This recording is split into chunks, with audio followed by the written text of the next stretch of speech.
Hi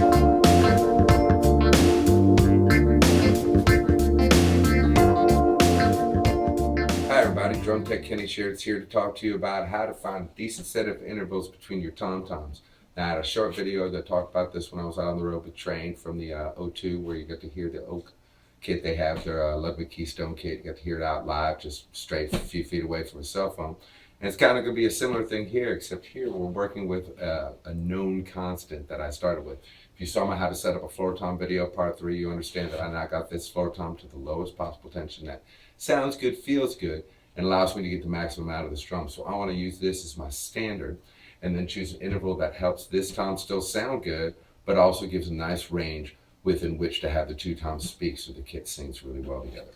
Now up here we have a C sharp as our root note, and I'm trying to find about with these two drums I've been finding generally a perfect fifth, which is what I call the My Girl tuning between the two. Works really well. Just in the little bit of messing around, I needed to make sure I knew what I was talking about with y'all when I shot this video. Also, I find that this drum tends to have a little bit of dryness and attack to it, so I'm going to try to go with a minor third on the top drum and a perfect fourth as the interval on the bottom. So here again, tonic, minor third above. Here, tonic, perfect fourth above. And then here between the two drums, we're going to go for the perfect fifth, which is tonic and a fifth above. So, or also known as My Girl tuning, because you can sing My Girl to it. So we're going to take this drum and mess around with it a little bit and see if we can match it up with this floor tom I like so much. So here we are from where we had it in our last video.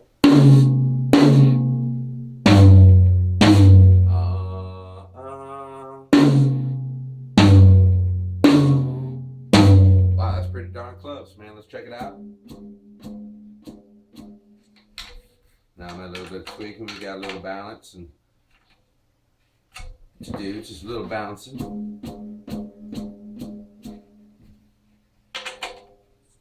Excellent. I'm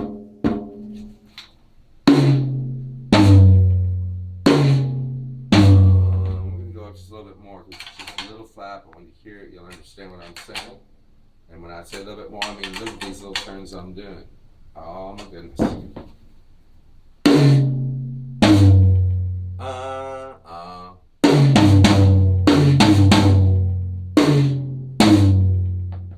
Excellent. Now that we got a good pitch range between the two, I want to check and see. So we want to double check what this pitch is.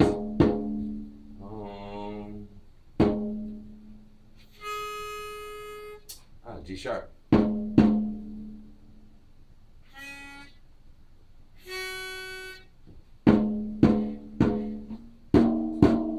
So we take from that G sharp and we go up a minor third. Now that would be do, re, mi. In this case, it's going to be a B. It's a little bit lower than that. It's between an A sharp and an A.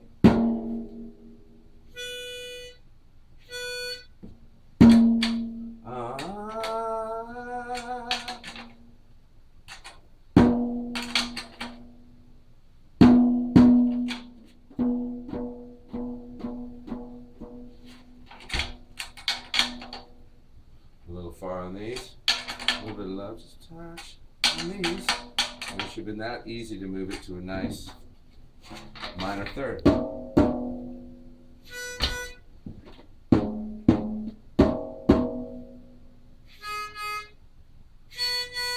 Excellent, excellent. Now we're going to get that nice one jazzy drop.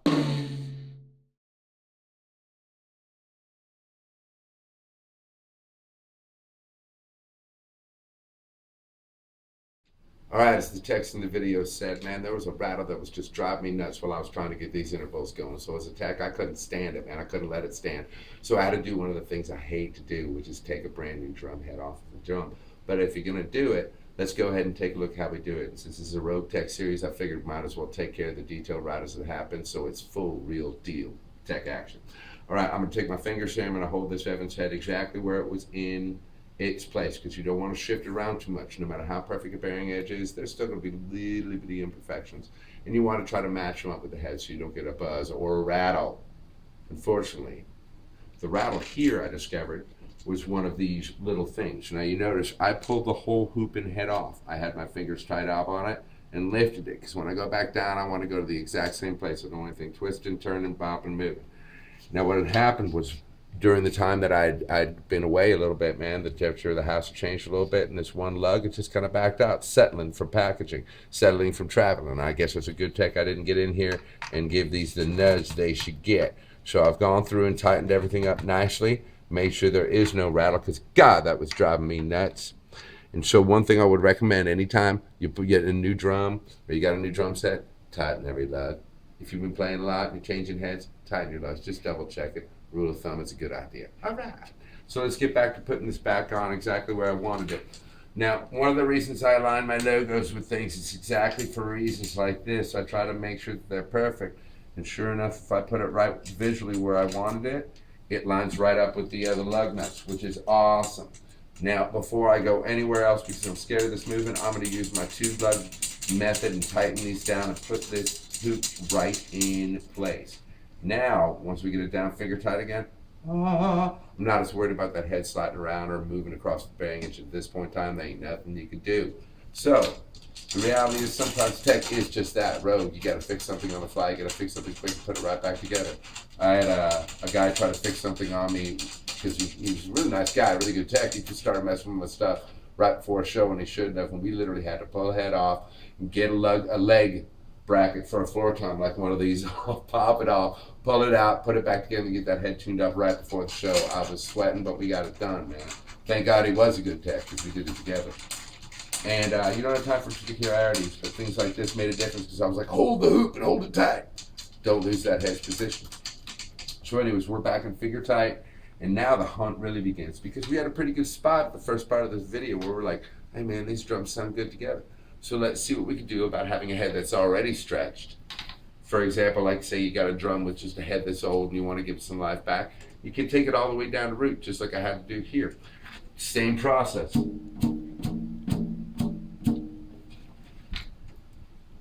Now I hear a little bit higher pitch here, so I'm going to push down that hoop ever so lightly, give it that little finger twist. Let's double check. All right. We'll give all 4 of these just a little bit nudge, because these 2 over in the corner seem to have a nice high pitch ratio. I'm going to take my 2 keys and let's go on up slowly. Now, sometimes it can behoove you to go up slowly, because you may get to where you want to be without having to go past it. However, I generally tend to find it's good to tune the drum up a little bit and then back down, because you get that final true.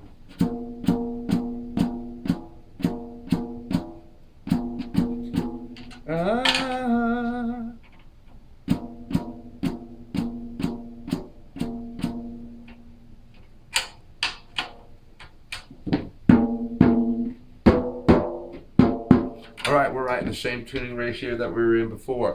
And again, if you notice, using the finger tightening with a balanced situation, and then using 2 keys to balance it up real quickly, made a real fast setup. Now the only rattle we have to deal with is the rattle of that thing I forgot to tighten up. Alright. Oh, no more rattle, she gone. Also, again, you notice, real quick flip of that head, and boom, with just a little bit of stereo tuning, she's up and running again.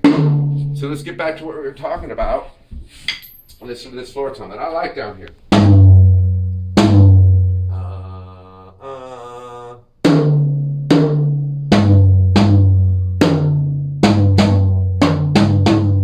Alright, we're getting close to that perfect 5th tuning just from the start. Again, this is why I love stereo tuning. A lot of times the drums just kind of tune themselves. It's beautiful, man.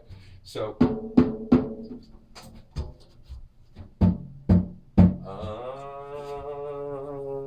do, re, mi, fa, sol. Now, I'm going to be honest. I don't know if I want to take that drum any lower. So what I'm going to do is get back to what we were talking about the first part of the video, of warming this drum up with the minor 3rd interval. So.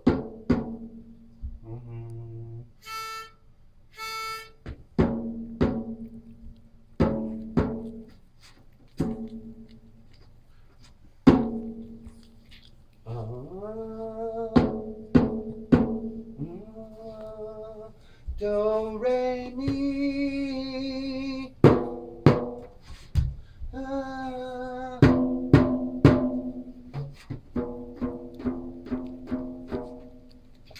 was pretty close to where it was from the beginning. I guess my little head flip didn't really do much to ruin anything. Just kind of delayed the process. That's nice. I like it.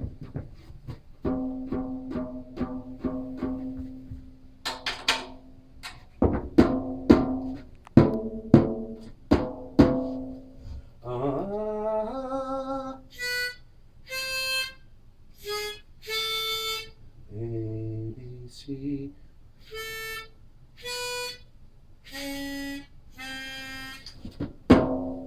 And there we go, minor third, nice and easy, nice and quick. Oh, that sounds nice, nice and warm. Now that's a bit of a difference of an interval between the two, so I'm actually going to bring this floor tom up. So let's check it out. Let's bring her on over here. Get a nice and even, but because I have it balanced, because it's set, this should be easy as pie. So I'm up here, and I want to go, double check the pitch.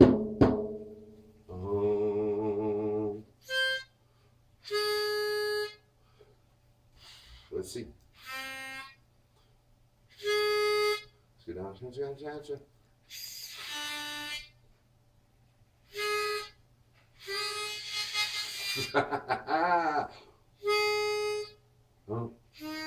So we're looking for a D sharp instead of a C sharp, so we're going up one step. Oh my goodness. Now I went with a little turn, so let's see, we're looking for a D sharp. That's simple, y'all. Little twist, little turns. Let's get this bottom head done up to a 4.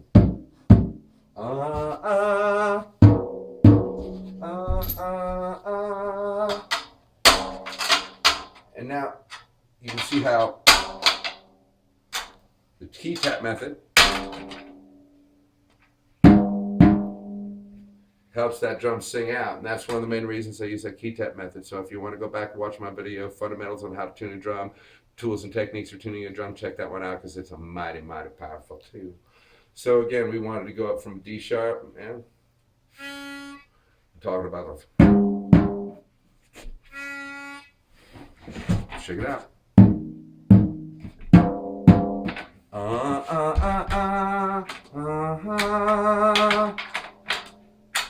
Oh.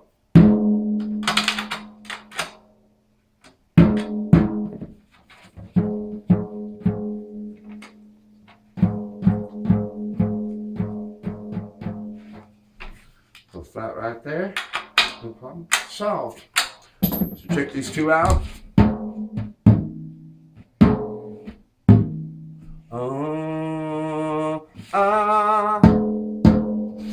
Still hair flap again. That's the best part about this. You can hear it. You actually know what you're doing. You actually know how it goes. Just a little tweaking. I mean, these are like 16th turns, and even not like 32nd turns. Just little tweaks.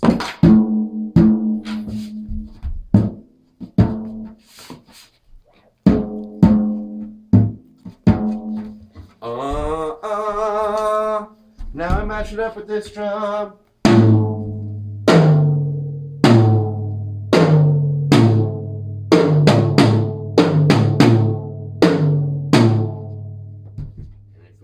Too high, that's okay, because we can go just a terrage like this, touch like this, touch like this, turn that drum over and go about the same amount. Now there's a 2-ply head on the top, 1-ply head on the bottom, but once they settle in, it's a similar load, maybe a little less on the 1-ply head, maybe just a touch less to get it go down the pitch you want.